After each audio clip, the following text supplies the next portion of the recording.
दोस्तों, गौतम बुद्ध की शिक्षा हर किसी के जीवन को नई दिशा दे सकती है। अगर आप भी इसे मानते हैं तो कमेंट्स में नमो बुद्धाय लिखना मत भूलिए। एक समय की बात है, नगर में एक व्यापारी रहता था। अपने और अपने परिवार के भरण पोषण के लिए वह नमक का व्यापार करता था। उसके परिवार में पत्नी और 2 पुत्र थे। व्यापारी के दोनों पुत्रों का स्वभाव बिल्कुल अलग था। जहां एक और बड़ा पुत्र बहुत ही संकोची और शर्मीले स्वभाव का था, उसे किसी से बात करने में भी शर्म आती थी, वही उसका छोटा पुत्र बहिर्मुखी स्वभाव वाला व्यक्ति था। वह किसी से भी अपनी बात कहने में कभी संकोच नहीं रखता था। लोग अक्सर बड़े पुत्र को भोला और बेवकूफ समझते थे। कई बार लोग उसके भोलेपन का फायदा भी उठा लेते थे और वह पलटकर कभी किसी को कुछ नहीं कहता था। व्यापारी अपने पुत्र के इस स्वभाव के कारण बहुत अधिक नाराज होता था। बातचीत न कर पाने और शर्मीले स्वभाव के कारण व्यापारी ने कई बार अपने पुत्र की पिटाई भी कर दी थी। हालांकि इस वजह से उसके पुत्र का स्वभाव सुधरने के बजाय और भी खराब हो गया। बचपन से ही बड़ा पुत्र बेहद परेशान रहने लगा था। उसके अंदर आत्मविश्वास की कमी हो गई थी। परीक्षा में वह आते हुए प्रश्नों के उत्तर भी अपने डर के कारण नहीं लिख पाता था। इस कारण उसकी शिक्षा भी ठीक ढंग से नहीं हो पाई। बड़ा पुत्र जब युवावस्था को प्राप्त हुआ, तब व्यापारी ने उसे अपने साथ व्यापार में हाथ बटाने को कहा। अपने पिता से डर के कारण वह व्यापार करने को तैयार हो गया, किंतु वह कई बार ऐसी गलतियां कर देता था जिससे व्यापारी बहुत अधिक नाराज हो जाता था। एक दिन व्यापारी किसी दूसरे काम के कारण शहर गया हुआ था। उस समय उसकी दुकान पर बड़ा पुत्र बैठा हुआ था। तभी कुछ लोग आए और उन्होंने बड़े पुत्र से कहा कि हमें तुम्हारे पिता ने भेजा है। उनका यह संदेश है कि इस समय दुकान में नमक की जितनी बोरियां रखी हुई है वह सब हमें दे दो। उन्होंने नमक की सभी बोरियों को शहर मंगवाया है। व्यापारी का पुत्र उनसे प्रश्न पूछने की हिम्मत जुटा ही रहा था कि वे दोनों आदमी दुकान के अंदर घुस गए और दुकान में जितनी भी नमक की बोरियां रखी थी सबको तांगे में रखा और लेकर चले गए। व्यापारी के पुत्र ने उन्हें रोकने का प्रयास किया, किंतु संकोच और शर्मीलेपन के कारण वह उन्हें कुछ कह नहीं पाया। उसने मन ही मन सोचा कि यदि मैं इन्हें नमक ले जाने से रोकूं तो पिताजी मुझ पर नाराज होंगे। कुछ समय बाद जब व्यापारी शहर से वापस आया तो खाली दुकान देखकर उसने अपने पुत्र से प्रश्न किया कि नमक की बोरियां कहाँ गई? यह दुकान इतना खाली खाली क्यों है?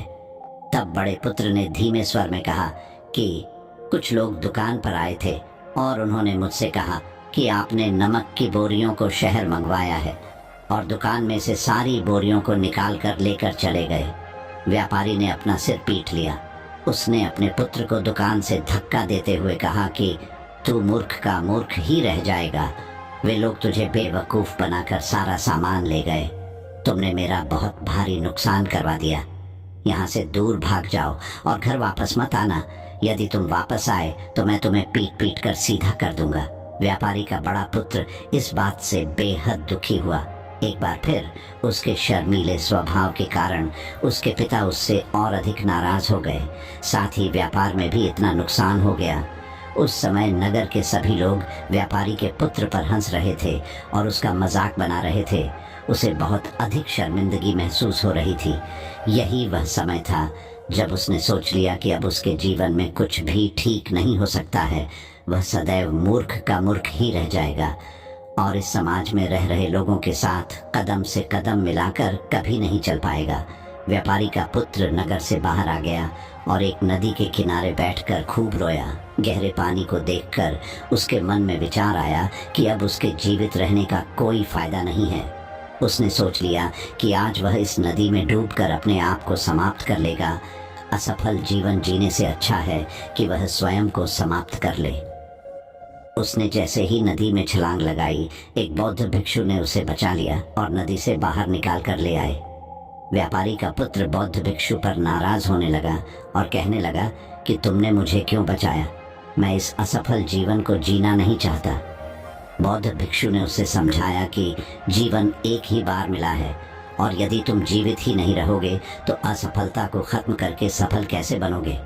तब व्यापारी के पुत्र ने कहा कि मेरे जीवन बहुत अधिक समस्याएं हैं। यह सभी समस्याएं मेरे संकोची और शर्मीले स्वभाव के कारण हुई है। मैंने अपने पिता का नुकसान करवा दिया। मैं एक अच्छा पुत्र नहीं हूँ। अपने स्वभाव के कारण मैं शिक्षा ग्रहण भी नहीं कर सका। यह सारा संसार मुझे मूर्ख समझता है। क्या किसी मूर्ख को इस संसार में जीने का अधिकार है? तब बौद्ध भिक्षु ने कहा कि तुम्हारे इस प्रश्न का उत्तर तो मेरे गुरु ही देंगे। चलो, मैं तुम्हें मेरे गुरु से मिलवाता हूँ। व्यापारी के पुत्र ने कहा कि वह किसी से बात नहीं करना चाहता। आज वह अपना जीवन समाप्त कर लेगा। किंतु बौद्ध भिक्षु के बार बार समझाने के बाद वह उनके साथ जाने और उनके गुरु से मिलने के लिए तैयार हो गया।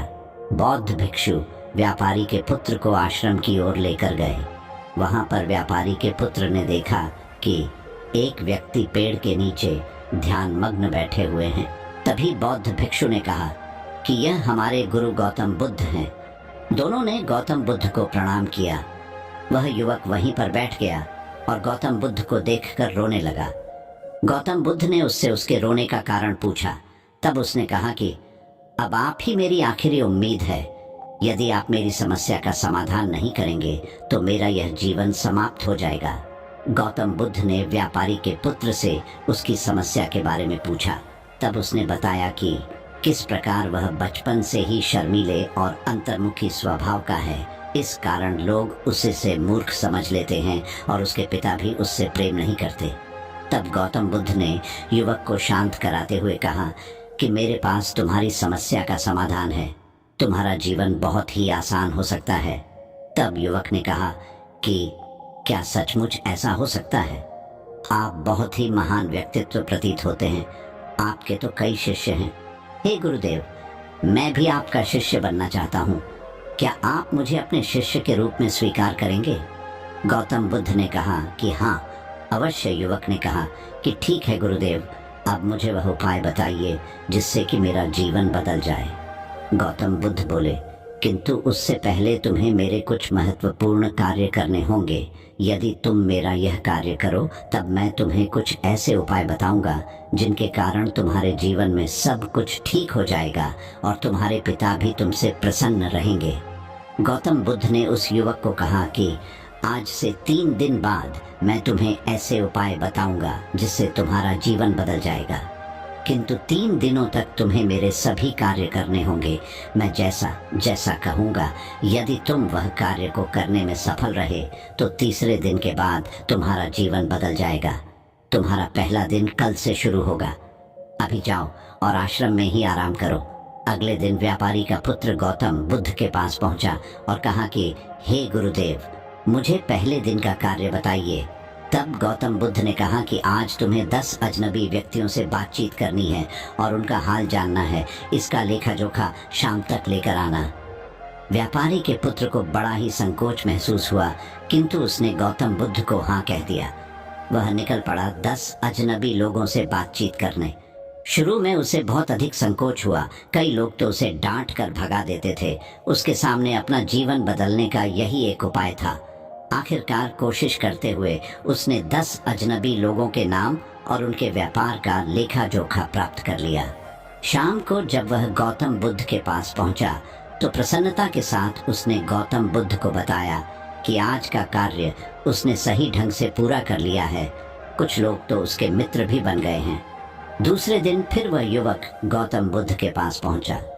तब गौतम बुद्ध ने कहा कि आज का कार्य है, तुम आश्रम में रह रहे 10 शिष्यों को संबोधित करते हुए उन्हें जल के उपयोग के विषय में पढ़ाओ। गौतम बुद्ध की बात सुनकर व्यापारी का पुत्र हक्का बक्का रह गया। उसने कहा कि आप मुझसे किस प्रकार का कार्य करवा रहे हैं? मैं अपनी शिक्षा ठीक से पूरी नहीं कर पाया हूँ। मैं यह कार्य नहीं कर पाऊंगा। तब गौतम बुद्ध ने कहा कि ठीक है, तब मैं तुम्हें उपाय भी नहीं बताऊंगा।